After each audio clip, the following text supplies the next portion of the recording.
for Echo Fox versus NRG eSports. You're copying my pantomimes. We're chopping some wood, getting the furnace ready to power up the game for the second one here. Echo Fox prevailed in a 42-minute long bit of a slobber knocker in game one. Took them a while, but they got it done. Yes, they did. And they started in the mid lane, Froggen getting that first blood for them.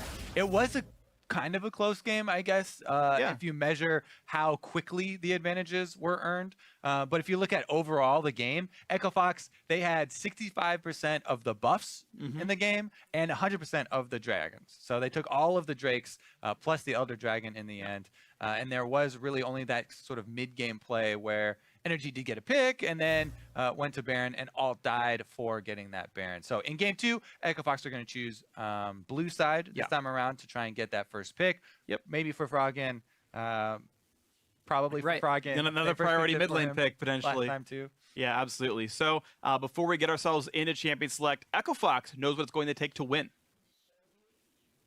I think they're like us in that they don't have very good team synergy and macro play, but yeah, they have kind of cheesy picks in GBM and OQ and Quas too.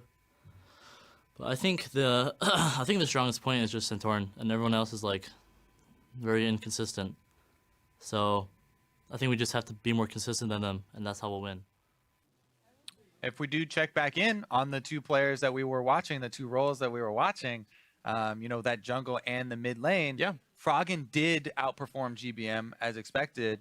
But Hard was not, you know, overshadows as much as people thought he was going to be by Santorin.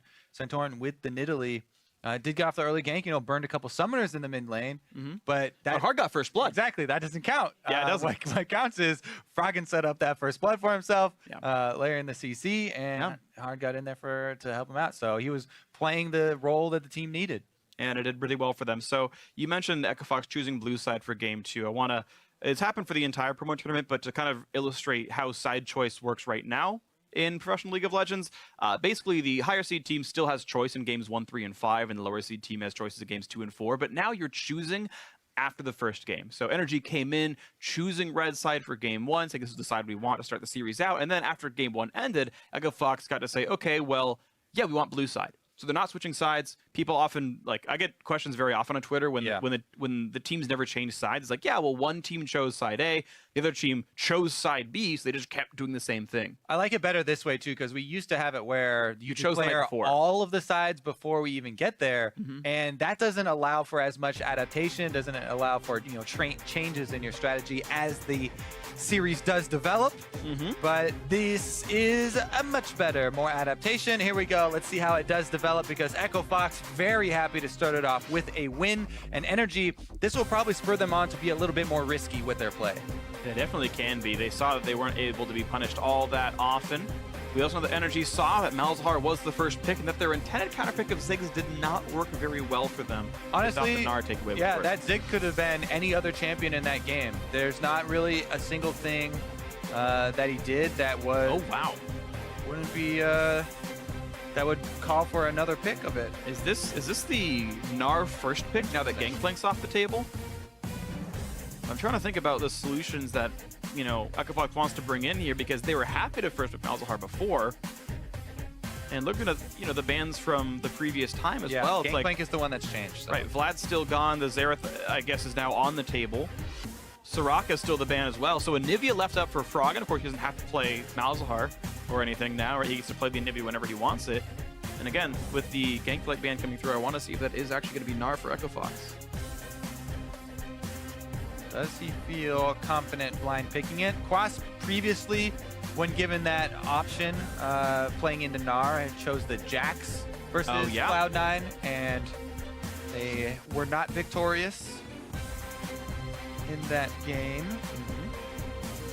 Yeah, and of course it's nice for Echo Fox. They're able to see what NRG had picked in that situation. In fact, the Rek'Sai will go over, which is interesting because that was picked second round blue side. It wasn't even that high priority of a champion. NRG let it slip last time around. So NRG does the exact same first round picks. Yeah, I guess he really does not want to play Gragas anymore, because previously he had been just fine with taking whichever one of those falls to your pick order. But looks like that's been one of the big changes in Echo Fox strategy, is really want to get him on that Rek'Sai. You know, a lot easier to maneuver and command, perform what you need in those team fights. Sure. But it does give up, that opportunity cost we talked about. Gnar over to Quas once again, and no longer does KFO have the gangplank choice. He still can go Aurelia. Hey, I always say it, he can still go the Yasuo. Yes. Nobody has done it in North America for a really long time. And but actually, people discovered a new Yasuo build that makes a lot of sense as well. You do the Trinity Force Sterix tanky Yasuo, which is actually his highest win rate build, which means he's probably going to get nerfed at some point, but he's actually going to go for Shen in the matchup instead. We have seen Shen support. I don't think that's likely. But also, I feel like people liked playing Gnar into Shen. Exactly. Shen definitely doesn't have the best matchup there, but it is more about that global pressure. And KFO this time around, not going to be that carry threat. So there's going to be more weight on Froggen and Keith to have a lot of uptime on their DPS in those team fights. As we already saw, Hard is going to go with the super common Tiamat Titanic build on Rek'Sai, so he'll be adding some there and isn't going to go the full tank, but it is going to mean that Keith will have to shoulder a bit more of that burden.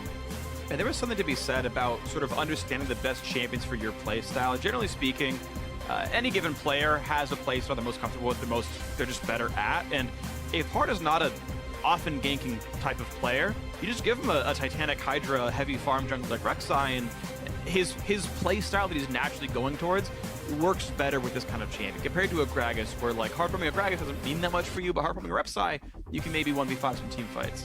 All right, well, Santorin's going to be the one piloting the Gragas this time around, and he has been a very proactive Gragas. Yes. One of the best in the North American LCS this split, actually. Definitely a lot of big plays from him on the champion so far this split, and we will see if he actually directs those more towards the mid lane again, because last time he did direct them towards the mid lane. He got some summoners, but no conversion on the kills, and GBM ended up going down for first blood later anyway. Maybe this game plan changes up, but with Quas showing that he's probably going to build full tank on the Gnar, I wouldn't really care as much about camping that lane early, and with the bottom lane being the Ezreal, probably Karma lane, not a lot of gank setup there, so I would expect, again, attention from junglers probably in the mid lane. Anivia is fairly slow. Does take a long time to kill, though, as she has Egg, and you have to worry about counter ganks. So interesting situation now for Echo Fox, a much more defensive sort of lineup. We know NRG is running 2 tanks, and the Trundle makes it a little bit less sense overall in the matchup, as both Gragas and Gnar can be the ones to absorb the damage. And it looks like Echo Fox is dead going for Nami, and the Anivia that we knew is left up, that we're not really surprised to see Froggen play. Of course, his fans will be delighted to see him play the champion. Yeah, honestly, with this Echo Fox lineup, I actually really like going for this strategy, especially when you have someone like Froggen who's so skilled on the Anivia. But I would rather have an AD carry that's a little bit longer range for something like that. Yeah. We'll see, though, because on the Lucian, you can always make use of that extra terrain that your team does create and the extra zones you can control. Ah, there we go. This is sick. We get the Froggen Anivia versus the GBM Xerath. That's wonderful. All right, yeah. The iconic champion for those guys. And once again, actually, Echo Fox does not have the greatest of engage tools. It's a bit better now. You can Rek'Sai tunnel with a Shen on top of you and kind of dive into the back line there, but there's not a lot of ways to access GBM on this Xerath. So much like his Ziggs, he's going to have tons of wave clear tools, and it's up to Echo Fox to find the openings. But this time around, they don't have that gangplank to make all the split push pressure happen, because that got banned away. So I think Echo Fox have some less tools here, and NRG get a little bit more comfort for themselves to play very far back line and wait for an opening. Yeah, I feel like Echo Fox are going to play this one pretty slow as well and just go for farming early.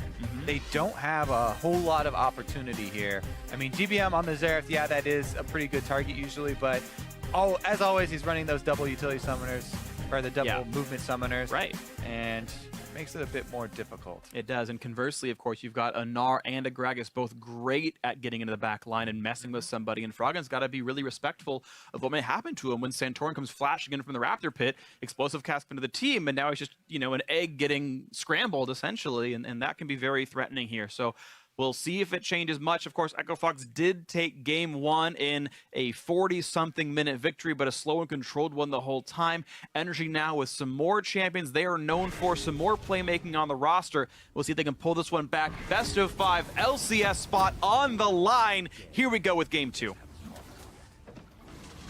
Echo Fox with the 1-game advantage currently, and Infernal Drake will be our first one. So that may spur a little bit more of that early game action because the teams have been so heavily focused on that one. Even though early on, the percentage not going to have an immediate effect, it definitely is great to have in the bank for the mid game. Yeah, and even the champions, actually, very few are actually stacking raw attack damage or ability power as well. Yeah. A lot of the tank builders. First strike. GBM. 100% of all damage to champions this game.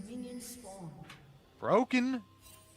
Yeah, I probably will be watching actually mostly the mid lane this game, while obviously keeping track of the junglers just because of the kind of iconic champions that these two guys are using. And these are probably the only two mid laners where we get this matchup currently. Nidhi versus Seraph? In the state of the meta, yeah. Yeah, absolutely. Just because they're player specific. You see some Anivia. She's there occasionally. Yeah. You're not like, oh my god, Anivia, but Xerath is like actually just unique to GBM, I think. Okay. Well, Fervor of Battle Shen, that is more uncommon. So maybe we'll see one of the earlier Wits Ends for the Shen, because that is the one of the few DPS items that we sometimes do see on Shen, because it actually does work really well with his kit. Yeah. And usually you don't see him get a DPS item, usually go full tank, but if he does, maybe we'll see that, and that would help out with Froggen damage. Sure. Later on, earlier also. Definitely want to start out full tank though. Yeah. First item, gotta go tank. And he's against an AD laner in the first place. If it was like a Maokai, I'd see it maybe, right? But against Gnar, I think you really do need some armor. We are on a lane swap, by the way. KFO able to get XP from 1, XP from 2, XP from... Nope. They pulled aggro. Actually, NRG made the Castlevania's turn back, so KFO only gets XP from 2 of them. Canceled his auto attack too, didn't get the gold. Meanwhile, Gnar, so much easier for Gnar to grab those last hits, and Quas did get 2 of them with the auto and the boomerang down bottom side. Yep. And he's going to take his money and run back into the jungle. All right, 40 gold lead. And he got experience in the third as well. So overall, Quas just ahead in all respects over KFO. We're probably going to see the teleports to join each other very soon. Looks like KFO actually going to run to make this happen, but we have a teleport, I believe, coming in from Quas.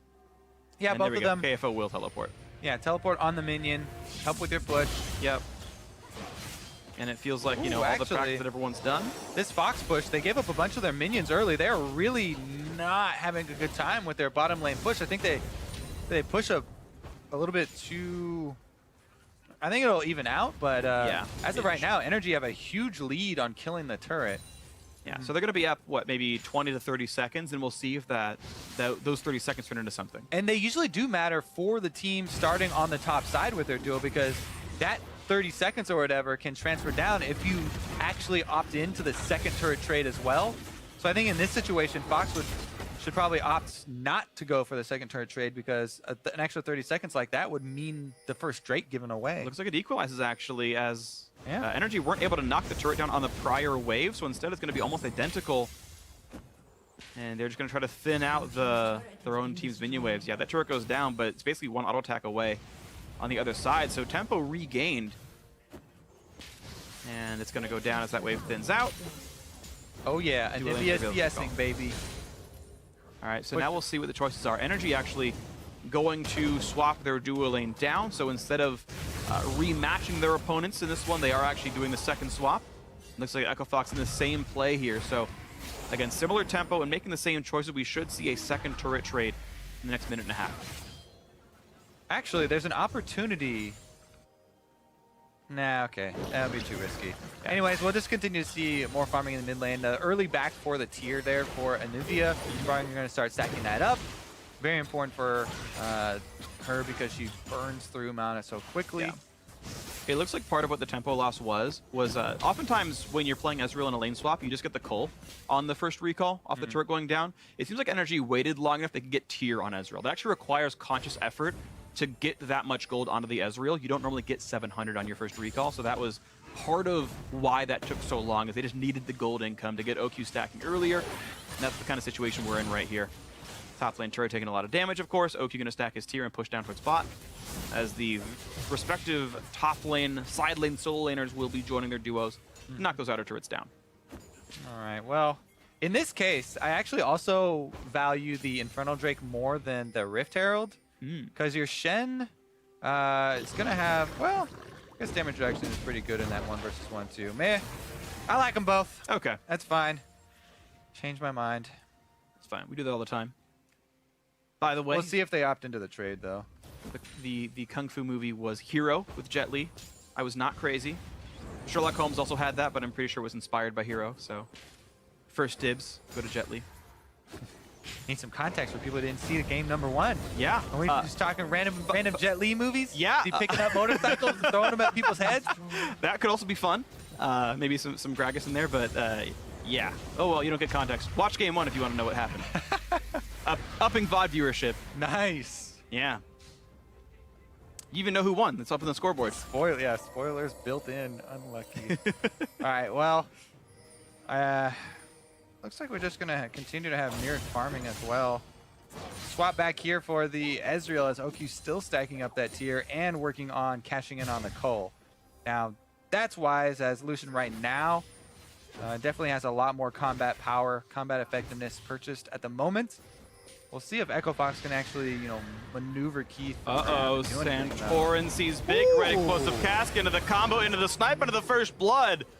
Perfectly played gank by Energy.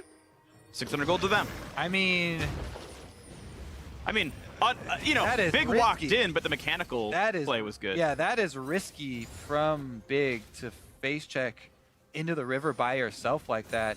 And yeah, you can blame him. You can also blame the rest of the team. Usually it's the jungler plus support holding hands going for those risky wards. True. Santorin jumping out to that level 6 though. Huge credit to him on the Gragas, getting level 6 so quickly and then waiting for that face check. I mean, that is just spoon fed. We talked about this Santorin doing so much for the team. Uh-oh. Frog gets stunned. He gets away from one of the ultis and he's gonna do enough to survive it. Didn't burn his flash, was able to juke properly. Big had rejoined the lane to help him out, and he's gonna fight for some ward control, this time with Hard next to him, so it's gonna be a little bit easier. Kiwi Kid also roaming towards mid and trying to find where he wants to get control. Yeah, you gotta be so careful. I mean, especially in lane swap games where the supports are even more under-leveled, you just get killed by anyone on the opposing team if you walk into them. And Nami very squishy. Definitely has a rough time there. Let's see if this actually will turn into anything, though, because oftentimes you'll push hard on this turret and... Ooh, he missed! Flash knock-up. He hit the tail of it. The minion, I think. I don't think he needed to even hit... Yeah, I think he could have walked in to get the knock-up on Quash. I think he hit the tail regardless. Either way, Flash a bit wasted, to be honest. But that's going to be... Yeah, okay. Very wasted. I've seen clips of GTA 5. How wasted was that Flash? 1 beer in, 3 beers in. I was gonna go with hit by a car at full speed in GTA. I was going the other side, but either way, he's respawning at the hospital with all his weapons taken away and down $1,000. Doesn't matter though, because he's up 1,000 gold from killing the turret. Fair point. Yeah, that turret has not been answered by the side of Energy, so. Summoners used or not, still positive situation there for Echo Fox in the long run, unless that summoner gets somehow punished for more than 800 gold, which is unlikely. And now it's up to KFO to keep his bot lane tier 2 alive. In fact, I wouldn't be surprised to see their dual lane play for some part of the map right now. Bot lane, not really heavy priority. It's a little bit past the river for Echo Fox. I think Energy are within their rights to fight for this. And you can see Kiwi can some wards. He's going to run into Keith. Keith kills the ward. 30 gold. Puts a new one down. Yep, good dash there. You get a little experience, a little gold in your pocket, and you feel great about yourself as well. Remember what Echo Fox gave up for that push, though? Yeah, it looked like Echo Fox just got a pretty free objective.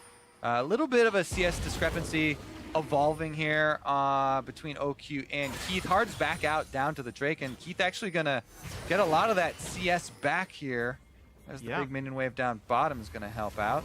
See if they actually have any fight over this Drake. The Shen Stand United has become available if Hard gets caught. He smites for movement speed, gets away from most of the CC, still gets hit a little bit, but he will survive the encounter. OQ and Kiwi Kid both roaming towards mid, so actually every single person on Energy was spotted just now.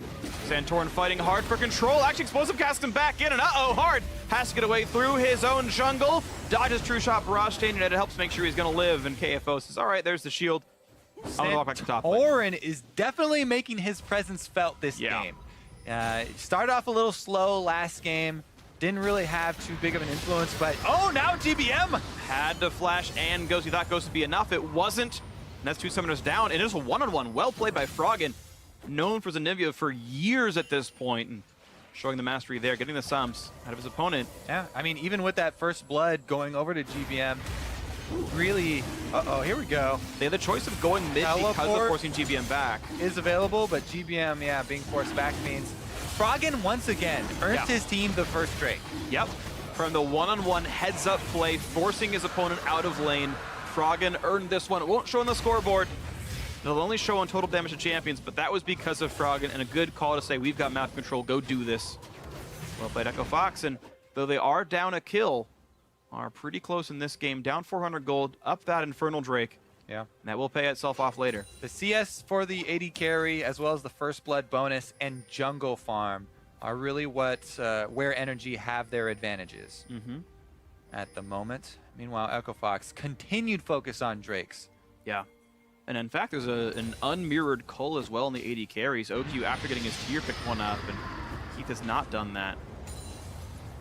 Mini wave cleared away. Pretty easy for Froggen, doing the standard mana stacking build of Tier Rod of Ages.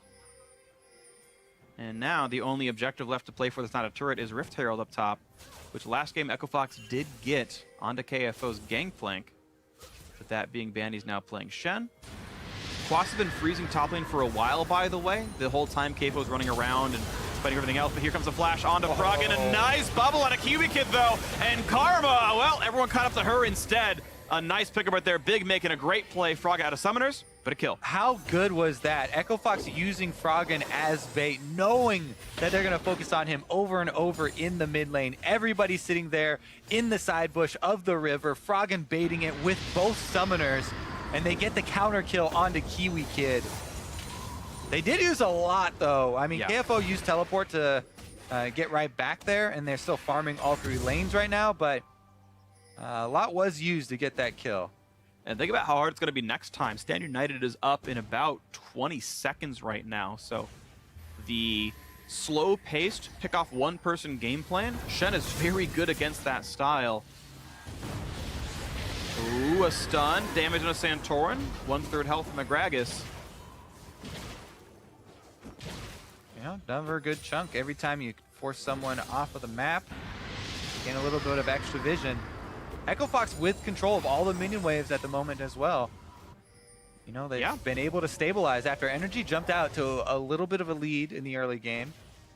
Yeah, first blood goes their way. A little bit of control regained.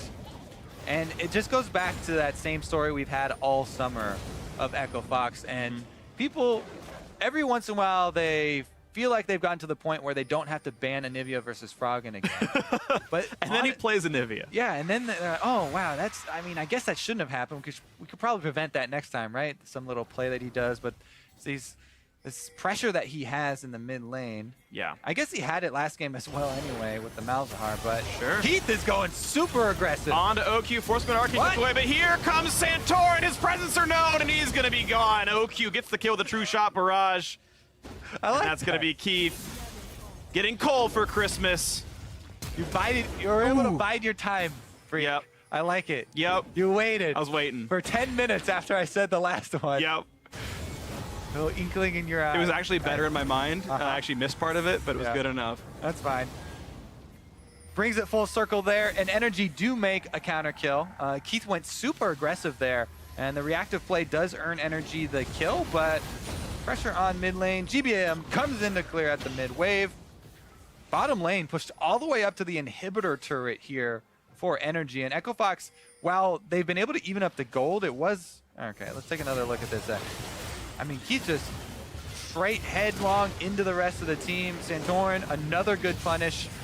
As we said, his Gragas all split long. Yeah. has been great for the team, and that's where, oh my god! The shield and the auto attack. Big gets him with, I think that was Thunder Lords, actually. Splash of water there. A little splash of water. Looks like Quas is a 1980s video game character. I was thinking, you know, playing in the little kiddie pool, Yep. and you're splashing the water in people's face. Some people just get so mad about it. No. Quas is going to be one of those from now on. But all right, Keith, he was not deterred after that last aggressive move on Lucian. Frontliner here, gets in there, gets him down to what, 10 health, and Yeah. Big finishes it off. It was a Thunder Lords. Froggen jukes 1, jukes 2. True Shot Barrage doesn't mean anything to him. Nicely done by Froggen. And even in that replay, Big actually had a super sick bubble, nearly completely predicted the hop path of Quas, but he took it a little bit to the right.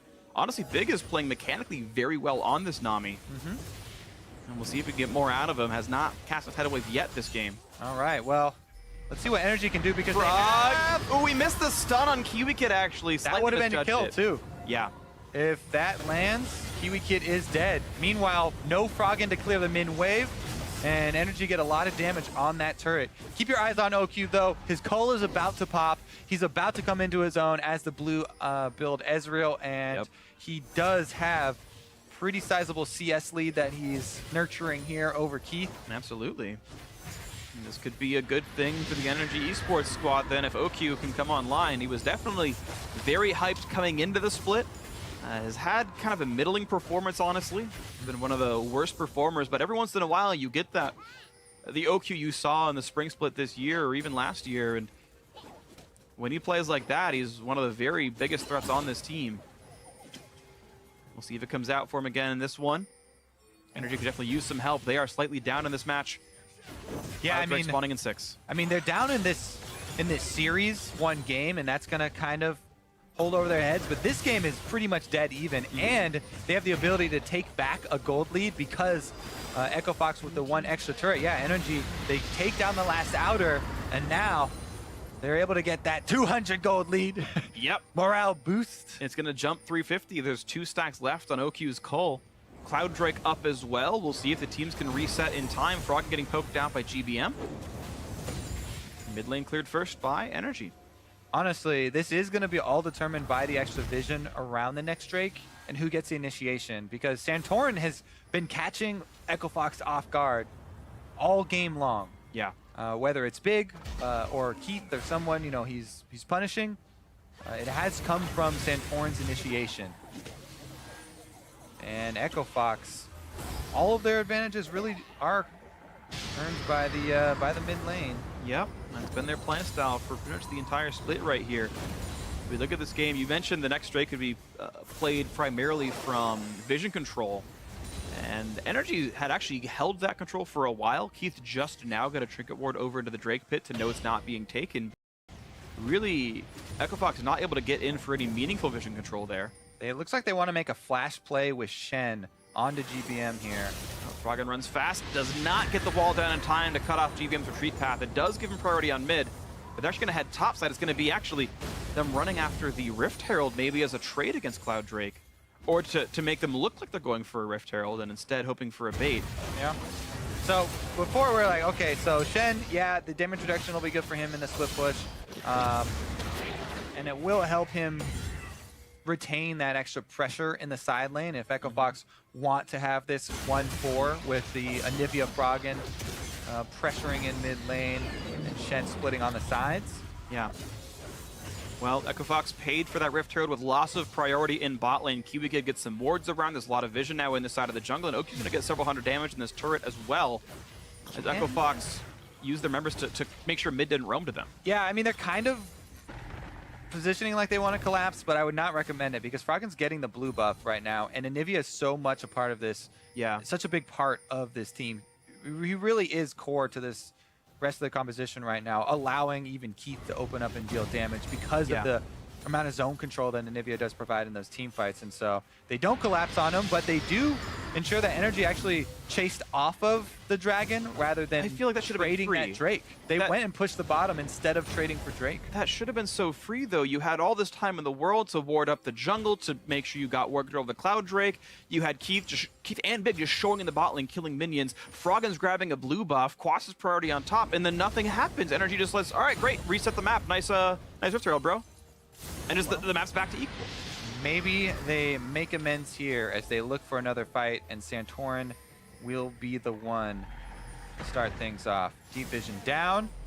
They want to catch sight. This is actually a pretty good position for the minion waves here for NRG, as Quas is pushing up on top. There's a big one up there.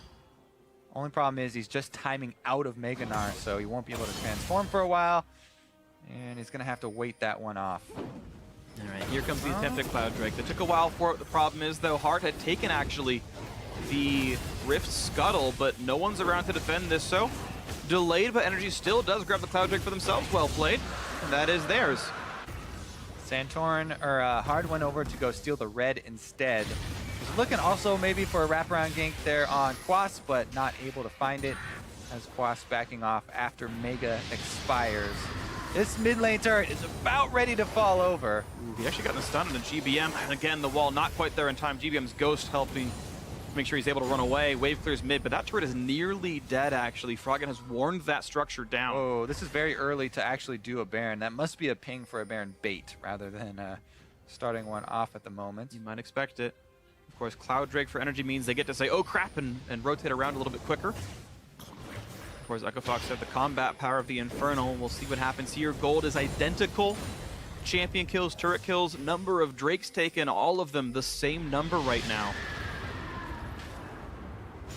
See if anything more can happen in this one as Froggen knocks down the mid lane wave one more time. That space is devoid of minions. Hard not going to get explosive cast in. Santorin did not think they had the kill. So he saves the ulti. Setting up vision though, look at that. Again, all the deep vision is NRG's. NRG have deep wards on both sides of the jungle. They're setting up their plays in advance. They want that extra vision so that Santorin can have the confidence to go for those body slam on the ult plays that you're talking about. And right now, we look at which waves are controlled. GBM is able to clear mid first, usually, but it gets answered back. Quas controls bot lane. OQ has to defend. They heavily pushed in top side, so one equal, one Fox favored, one NRG favored. We'll see KFO defend the bot lane soon enough, but off of those recalls by NRG, it's only Santorin who has the ability to defend mid, and we'll see if this wave comes in time. He's going to try to stop it out, but there's the wall, misses the stun, explosive cast, going to knock in Froggen, and here comes Standard to keep them alive. A great tidal wave hits too. The bubble on a Kiwi Kid. Santorin, though, nearly goes down, and Keith picks it up. Nicely done, gets the dive. 1 for 0 so far. Echo Fox, a stun and a Kiwi Kid. This is a Karma running out of health, trying to run away, and Keith really wants the dive. He's going to make it happen. 3-1-1, having a much better game than yesterday. Oh yeah, he's having a much better series. Keith was the one who got that quadra in the Baron pit last game as well for Echo Fox. Now he's been on the front lines this whole game. He was punished for it the first time around, but since then, it's been great for Echo Fox. He chases down a couple more kills for himself here, and now he's gonna start really taking off. Echo Fox just with the forward-facing play here. Santorin tried to make the big Gragas initiation for the team under the turret, but it was a little early. Nobody else was around. The teleport just had started channeling. They still had Shen ultimate, and Santorin gets punished so hard on the exit of that play. Even though you see an opportunity, you can't always take it like that if the team isn't there ready to capitalize on it. He had been so good for them all game long setting up plays, but this one, the team just wasn't in position to capitalize on, even if they were communicating it and they were like, yes, we're on the way, ready to make it. They just weren't there in time, and that split second, so much counter damage given off by Keith from Echo Fox, kills him under the turret, and then they chase down Kiwi Kid as well. A lot given over there. Up until that point, we were only separated by a few hundred gold. And the turret itself wasn't actually taken just yet. The Kiwi Kid, whoa, Kiwi Kid! Why are you that far into the jungle? I guess they had mid-wave control, to be honest, but still face checks into the fog and gets picked off for it. And the deep wards that they have, not offering any control. That one cleared out. The next one, all of them now cleared out as well. Another good punish here from Echo Fox's NRG are starting to give up a lot of unnecessary kills. Keith split pushing up on the top side on that Lucian now as well. Feels very confident, has a lot of extra mobility. And Froggen and Fox executing 1-3-1 at the moment. Shen down bottom, trying to apply the pressure now that they do have the lead. We'll see how much they can get done here. Midwave cleared first by Froggen, but GBM, look, he's playing Xerath. This wave is not going to be long for the world. Next Cloud Drake, 1.5 minutes away. 2,000 gold lead for Echo Fox. They're trying to play around Baron a little bit here. Vision control actually Echo Fox favor. There's actually not a lot of good wards in this part of the map for NRG eSports. Once again, Echo Fox, they press up all 3 lanes. Now they're the ones trying to retake control of the vision in the game, and it's working. Slowly but surely, getting snowflake after snowflake on this turret. There we go. It finally gets taken out. 4-3 in turrets now. Echo Fox getting their slow and steady advantages. When Echo Fox wins, the games kind of all look this way, where they're not punished too heavily early on, and they're getting the incremental advantages here. Red buff steal attempt. Keith's in the wings also, but Oki pushes him out. Har doesn't have an angle in. He's going to look for the smite, and actually, that's going to be his. Doesn't even have to smite, just auto-tax it down. That was honestly. That is pretty lucky. A lot of the times we say lucky with air quotes, but that's actually lucky. That was actually lucky. And now they're going to shred through the Baron. There's no vision for energy, and they see people in lanes. Now, because Froggen's in the mid lane there, they don't really suspect it. There's two things there. Yes, you can be more sneaky if your teammates are showing in lane because they're like, oh, they can't be doing Baron. But there's a reason people think you can't be doing Baron because you don't have Sometimes enough damage. you can't do Baron. Yeah, you don't have enough damage to burn through it very quickly. And they do end up having to cancel that call because they were taking a lot of damage and not dealing much of it. We just saw one nice interaction that Echo Fox has on their side of the map, which is once you see Xerath pop his ulti, Big could just target him in Tidal Wave. It'll take a while to reach, but at a certain point it will knock up GBM and make him cancel his ultimate. So he doesn't get to cast that for very long as it's an okay angle for Big to cast it on. Now here comes the Ghost, the chase, and the flash knock of GBM! And oh, he goes down! Froggen's Frostbite takes him out in the back half. After the summoners are down, what a great gank. 6-2 no Echo Fox, looking good in game 2. Uh-oh, now it's going to be the Baron dance again because they have this vision set up. Oh, that sweeper did catch the ward as well. Oh, I didn't finish it off, though. They're going to need to drop the pink as well. All right, let's see about this. GBM down another 25 seconds. He does not have teleport. Santorin has flash and smite, and there's not a lot of good gatekeeping tools for Echo Fox. They can't really keep him out of the pit. It's going to be Quas, though, cut off on the side, jumping around. Here comes damage on a Big. He's got to be careful. Santorin is nearby. It's a peel-off for Baron. Not a lot of permanent damage done. OQ, whoa! KFO there, a little bit late. Yeah, OQ flashed as well. He realized he had overstepped his bounds. A trade of flashes for the two Koreans. And yeah, I feel like OQ flashed a lot earlier, didn't he? It seems to be the same cooldown. I think he flashed the same time KFO did to get away from it. Yeah. Really wanted that one, but regardless, they do stop the Baron. That's what's important. Dragon is going to go over as consolation prize. All right, here we go. Give me the quick pickup on the Cloud Drake. Echo Fox continuing to have map control.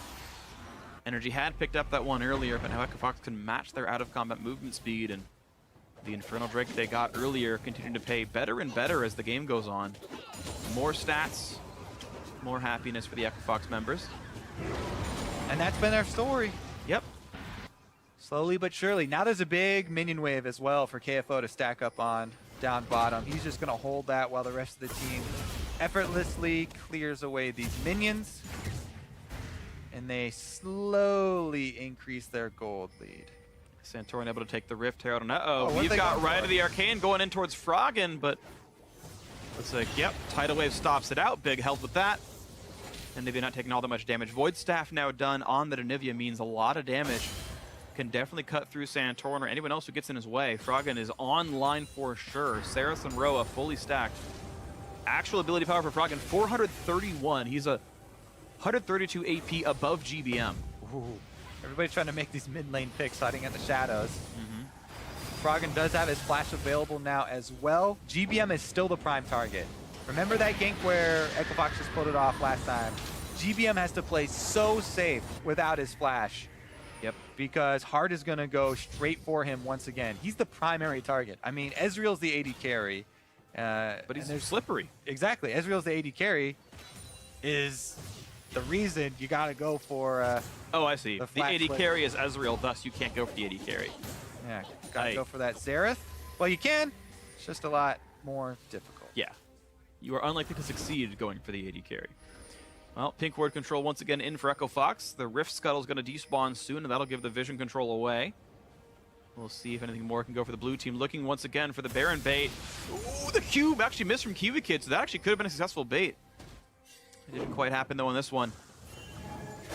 And that's going to be the wall there. But we're also watching a duel on the bot side of the map as KFO and Quas traded blows. And actually, they get the pick off onto Kiwi Kid. He didn't even flash, actually. He could have flashed over the wall. I guess he thought he could outrun it. We missed it, but either way, bad news bears for the NRG support. Which is kind of weird because both Anivia stun and the bubble from Nami have a long travel time that are flashable. So I'm not sure what locked Kiwi Kid down in that situation, but now GBM. The knock up into the stun. GBM gets too close to the fog of war, and turns out Echo Fox in the fog of war. That's a kill picked up for them, 2 down. And now Quas and KFO. You can see actually KFO starting to win that fight. Yeah, Echo Fox are winning all across the map. Yeah. And, let's see what OQ can do over here. Maybe he can even this up. Premise though, he can ult out. KFO is ulting right now to get away. He's showing up with Froggen. No CC left. Explosive Cask means nothing except to let Santorin live, but that means for sure that's going to be Echo Fox getting themselves a Baron buff, and less True Shot Barrage steals it, but OQ doesn't even cast it. You might as well press R. I mean, it's blind, and they don't really have any idea what health the Baron was at. No downside to casting it, though. I mean, you don't have it for... Oh, come on. You know everyone should cast that ulti right there. All right, let's take a look what happened. He just thought he'd juke it into the bubble, and Big steals another kill. You thought wrong, my friend. Big has the second most kills on Echo Fox this game. See, there's True Shot Barrage. See, he couldn't have done that. Great! What a sick True Shot Barrage. Man, that was very rough there for NRG, though, as Echo Fox's control of the top quadrant of the jungle with that pink ward allowed for Santorin to have a very easy tunnel over the wall onto that flashless Xerath we talked about. And if that knockup lands, the reason you're going for Xerath instead of Ezreal, easy layering there as Froggen was able to land a stun on top of it and plenty of damage. GBM just had no chance there. Like we said, he has to play so safe. You can't even stand near walls if you don't have vision on the other side. You really have to be super paranoid if you're playing mid lane champion without their own escapes like that and no summoners available. Now he does have his flash, so he'll try and burn that one to get out of the next Echo Fox move. But Echo Fox, again, eerily similar to last game where they've been stacking up fairly slowly here. But now with Baron, things should ramp up as they should be able to easily take these outer turrets and start to apply their pressure towards inhibitors. And here we go. The step to that means tier 2. But problem for Echo Fox is GBM's already cleared that wave out, so nothing to be added just yet. It's Santorin with a couple of barrels, making sure nothing scary happens. Quick Banshee's Veil actually picked up for Froggen, but the Luden's Echo trigger actually knocked the Banshee's Veil off. He was disrespectful of the barrel, actually. But look at the control they've got. Misses the taunt flash, actually. KFO gets no CC now. Hard gonna get locked up. 1 million damage onto him. CC layered on like a Photoshop file. He's gonna go down. Now it's onto the bubble. Hits Quasi's mini. Gets stunned up. He's gonna get hit up, but still survives. KFO misses his second taunt of the fight, actually. No Proud Control coming out of the Shen. Now out of energy. And speaking of energy, though, they're running in for the kill. Quick dodge zone buys a bit of time. Run to the arcade. Can't quite kill him off. KFO able to slink away with his life. It's only the 1 for 0. True Shot Barrage hits people. False. No one going down to this one. 1 for 0. Energy with the lead. I like that. Is every statement you make followed up with true or false? Oh, no! Q goes in, loses a lot of health. Summoner teleport coming back in. KFO decides, I don't want to be part of the fight after all. AD carry on the front line. False. He's out of there. Healing splash backwards. Back to the fountain. My goodness. All right, well, mid tier 2 did go down in Echo Fox's favor. Froggen, whoa, on the chase, and he picks off GBM, and suddenly it's going bad to worse. A wall, Quas trying to run, another chase in for Keith, 4, 1, and 3 for the Lucian. And look at this, a 9,000 gold lead for Echo Fox, looking to make it a 2-0 start. It's getting a little bit messy, but Echo Fox are cleaning it up after the fact. Pick up 2 more kills The solo laners are down for NRG, and they'll be pushing in on inhibitor turret. Looking good. Both solo laners are dead. This shouldn't be an easy defense by any stretch of the imagination. NRG just throwing out some poke from the back line as the inhibitor turret is dead. The inhibitor itself going to drop out, and under 35 minutes, Echo Fox have cracked well into the base, and now they have their safe retreat, and they can fight again after this Cloud Drake. They are... Ooh. Now this is low health. Quas no TP though, and GVM's still dead. I don't think... I mean, yeah. The solo laner's not going to get there, so it's... Yeah, I think we can't fight this. Kiwi Kid's even Big was even recalling there, so... Not even worried about it, as there's nothing on the field for NRG to take. Yeah, Echo Fox are actually able to clear the mid lane wave away before anything even happened, so there was no counterattack available. Bot and top lane able to get sniped out. And this is just pure Froggen Anivia. Gets the long-range Q stun on GBM, who is trying to harass for himself. Keith, as we've said, has been on the front line with the Lucian. Very, very forward. And there's not a lot of risk there going in on the mini Gnar that only has Hex Drinker as an offensive item. And Xerath's already dead. Yeah, it works out just fine for him. KFO holding strong in the tank. Only 1 assist. It's been more to save people than kill people. But he's doing his job. He doesn't need to be the hard carry here. Froggen's doing a lot of heavy lifting. Keith doing plenty as well. And Big with some, honestly, very good skill shot accuracy. I really like how Big's been playing on this Nami. OQ walled off. Arcane shifts. Look at the damage he takes. Yeah, it's a lot. It is. I looked at it. 434, or 734, I should say. That, look at my frostbites. My frostbites are amazing. Just tag him with it a little bit. Now it should be pretty easy for Echo Fox, honestly, as they close in the 1-4. Pressing up again. Shen's got alone time with the turret. That bottom lane turret is taking some chunks out of it right now. He's got the Rift Herald buff still on him. Slowly but surely, Echo Fox destroying NRG's defenses. And now it's got to be... It has to be a desperation move from NRG. They don't have their AD carry, though. They get the explosive cast. Froggen's going to get CC, but the actual stun misses from Xerath, and Standing Netta keeps him alive anyway. Body Slam stops some of the taunt. Bubble hits on a Quas, but it just means damage to the turret, and an hip turret is gone. Hard, running low on health, though, down to 1,000 and change. A nice culling makes NRG run away, though, and Keith is unafraid the entire time. Top inhibitor will be going down. Well played again. Echo Fox finding the fight well enough for them. No kills, but enough to make NRG retreat and give away 2/3 of their inhibitors. Yeah, the struggles of NRG over this season. Now they've really come up against the wall, and even though they have been making efforts to create some small picks, they're never really able to get more than just a couple of kills out of any one play. Santorin had a couple of good ones early on as Gragas, but eventually just too many people getting caught out. The vision lapses for NRG, and Echo Fox have been able to take it slow and steady. Huge advantages for Echo Fox, mostly centered around the middle of the map. I have to say, these GBM picks, while they're really exciting, you know, to see some variation. Oh, there you go. Okay, gets away, other side of the wall, but Keith's on the chase. Can't quite get him, though. Dodges the stun, fighting Quas with the Guardian Angel on. Actually, Shen in the back line finally picked up the kill on a Santorin. Quas still being chased out by Keith. A double kill, actually, for KFO on the other side of this fight as he's pushing OQ back to his base. A bubble lands in a GBM into the taunt, into the assassination. Not quite. KFO running out of health.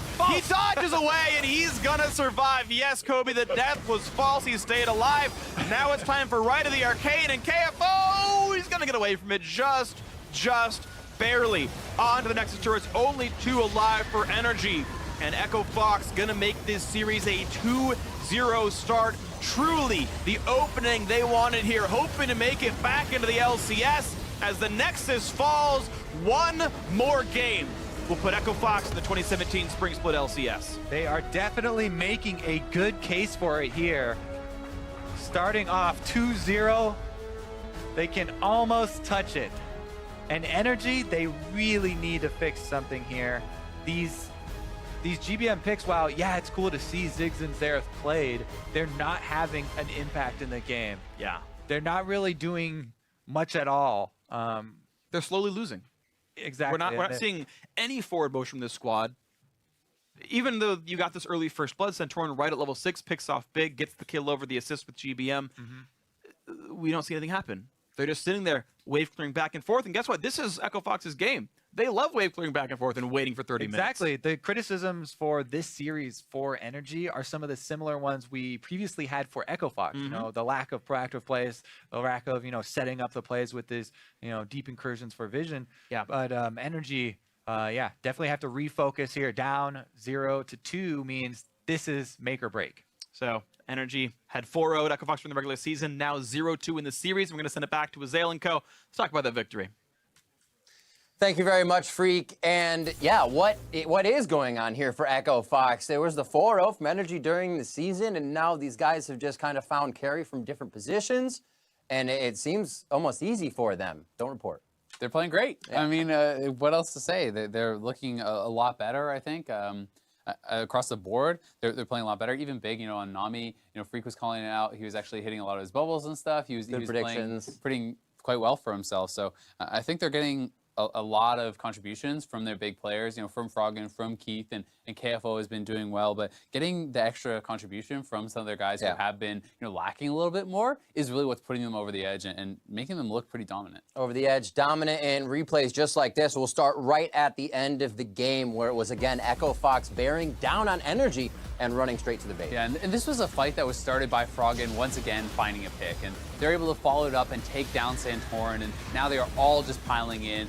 Keith just charging forward, takes down Quas, proccing that GA, and they all fall apart once their front line collapses. And Quas has not been going kind of these threatening, damaging builds. And KFO even barely able to survive there, and Fox has just done a great job here to kind of follow up on that pick. They get the fights they want every time. We can see it seems like NRG has a bit of miscommunication within their teleports. Quas is always very far away. At times, we were talking, don't go into the fog. The entire map was unwarded. I think there's a movie about fog being deadly. Like, it applies. Same thing here. Yeah. And we're seeing these teams kind of go in without anything on the map and making very risky plays, which is just benefiting Echo Fox and their confidence currently. Yeah, it really is. And, to your point about vision, there's so many times throughout the game where Froggen was able to just be hiding in a bush, hiding in fog of war, right around the corner. He has a ward, and he's catching people nonstop with these Anivia stuns, with these walls, key picks, allowing them to get bare and allowing them to close out the game. And, he had been massive for the team throughout the whole time. And looking at another replay in 22 minutes into this one, you can see that what NRG tries to do continues to kind of just get thrown back into. Yeah, and I mean, Santorin, he wants to make something happen, and it's a great initiation if the team was there, but they're not, right? So there's no follow-up, unfortunately, and Santorin's the one who actually goes down, and we can see Froggen once again catching Kiwi Kid, and he was doing so much damage. Keith able to eventually chase down and get a couple more kills here, but this was really kind of the story of the game was, anything that NRG really tried seemed to kind of go wrong. Right. And Santorin was doing great for them in the early game, putting on a lot of pressure. He got them some early kills. And once again, this initiation would have been great had his team been there, but you need to have the coordination. You had talked about it. Quas was TPing in, so they wanted to go for this, but he was TPing in so far away. They didn't have a ward close enough, and had he been in there a little bit faster right when that initiation happens, it could have looked great. But it's these small misses that end up being big disadvantages. And we saw NRG just on the screen there a second ago talking with the coaching staff. Yeah. They have decided to go blue side this time, so it is going to be a switch up. NRG will have that chance to kind of see the composition they get to go against, but also get that first pick. It's been interesting to see this already. Echo Fox, the way they've come out, they've been able to, I guess you could say, tie up NRG's time. So NRG's playing very reactively. They can't seem to even get their foot in the door to make a play themselves. Yeah. And we remember Santorin, Kiwi Kid, these guys were ones to initiate a lot of the fights, and they're not getting the champions to do so. Yeah, and I feel like some of it is stylistic, some of it is champion stuff. Like, I do find it strange, like, when I watch Quas play, I feel like when he's playing aggressive stuff that can take over, can make outplays and stuff, like when he's on Jax and whatnot, it looks great. And Gnar can do that, but Gnar cannot do that with this build. I mean, he started this game and he's building in 3 different directions. He has a Hex Drinker, a Cowl, and a Giant Spell, right? And it feels kind of good to be that guy with a lot of stuff. Yeah, I mean, you got a little MR, you got a little HP and stuff, but to me, it's like Shen is a matchup where he can bully it, and especially with this kind of weird build, or rather masteries that KFO had taken. You know, he was going Fervor, which if you just go Frozen Mallet and then Black Cleaver and you just stay in lane, you're just autoing this guy. He has less sustain, he has less defensive talents, he doesn't have the grasp for kind of like the chunk back, and he's never actually going to be able to stack up Fervor. So Fervor would have been useless, and I think he could have even abused that more than you would normally be able to. So I was just a little bit disappointed that he's not actually going for those kind of builds and trying to bully lane, trying to create advantages for himself, because when I think Quas is shining is when he is doing that, when he's making the 1v1 outplays, when he's doing these sorts of things. And this was a matchup that was gifted to him, and he makes nothing of it. And we actually kind of see a few of the plays with communication being a problem in our next replay here, 33 or so minutes in, where NRG is able to grab something, but Fox still gets more. Yeah, and you know, Fox, they go in, it's a whiff on the taunt flash, GVM kind of anticipating, stepping the side, and it's hard that goes down off the back here, but you know, the backline is still healthy, and Keith is getting so much damage out here. Froggen constantly getting that damage out, and KFO was just this rock in the front. They're really struggling to ever get through him, and as they start to pile in forward, you know, Fox is able to get that return damage. Quas is getting really chunk low. Now Santorin is really low, and still, Keith is relatively healthy. Froggen is very healthy here, and you know, walling off GVM, looking for those kills. You know, the fight does continue, and they are eventually able to get something back. And we do see kind of a bright spot in these fights is OQ being on the front line, although you're Ezreal and you're kind of a magician of escaping, has been doing quite a bit in these fights, adding damage, adding possibilities for NRG rather to get into these fights. So I say try to match up that 2v2. Don't let Keith get as far as he can get in these games with safety. And this is actually, I'm actually really disappointed. When I saw this happen, I didn't realize that Froggen was standing on a ward. So GVM actually saw him there and just walked in and ate the stun anyway. So that is really bad. It's kind of, I can take this, and then you just get overpowered anyway. Yeah, and I mean, just not respecting it. The fact that you're slowed down when you're charging up that Xerath Q as well. He couldn't actually actively move out, but that's a pretty huge mistake to die like that, giving those 2 kills back. But yeah, to your point about OQ, I thought he actually had some really nice mechanical plays throughout the game.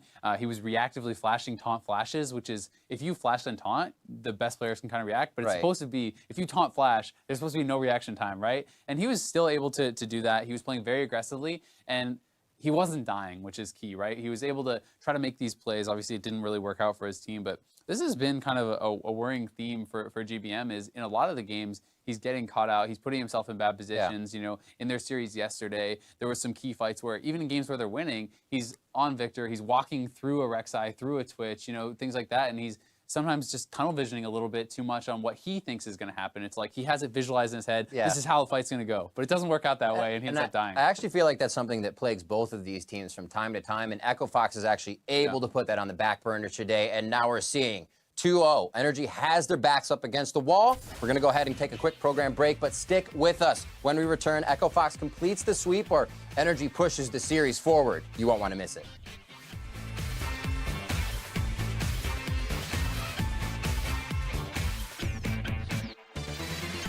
Leave an area open. Would you actually play it? They left it up. I will stomp them. Flash onto Froggen, a nice bubble on a Cubikid though, and Karma, well, everyone caught up to her instead. Careful, ult to me, ult to me. Ult it. We can fight, we can fight. I'm calling Dragons. You can go, you can go. Guys, no flash, guys, no flash. Back, Comma. Okay, I'm coming. So now here comes the Ghost, the chase, and the flick of GBM. Oh, he goes down. Froggen's Frostbite takes him out of the back half. Froggen, whoa, on the chase, and he picks off GBM, and suddenly it's going bad to worse. A wall, Quas trying to run, another chase in for Keith. One more game will put Echo Fox in the 2017 Spring Split LCS.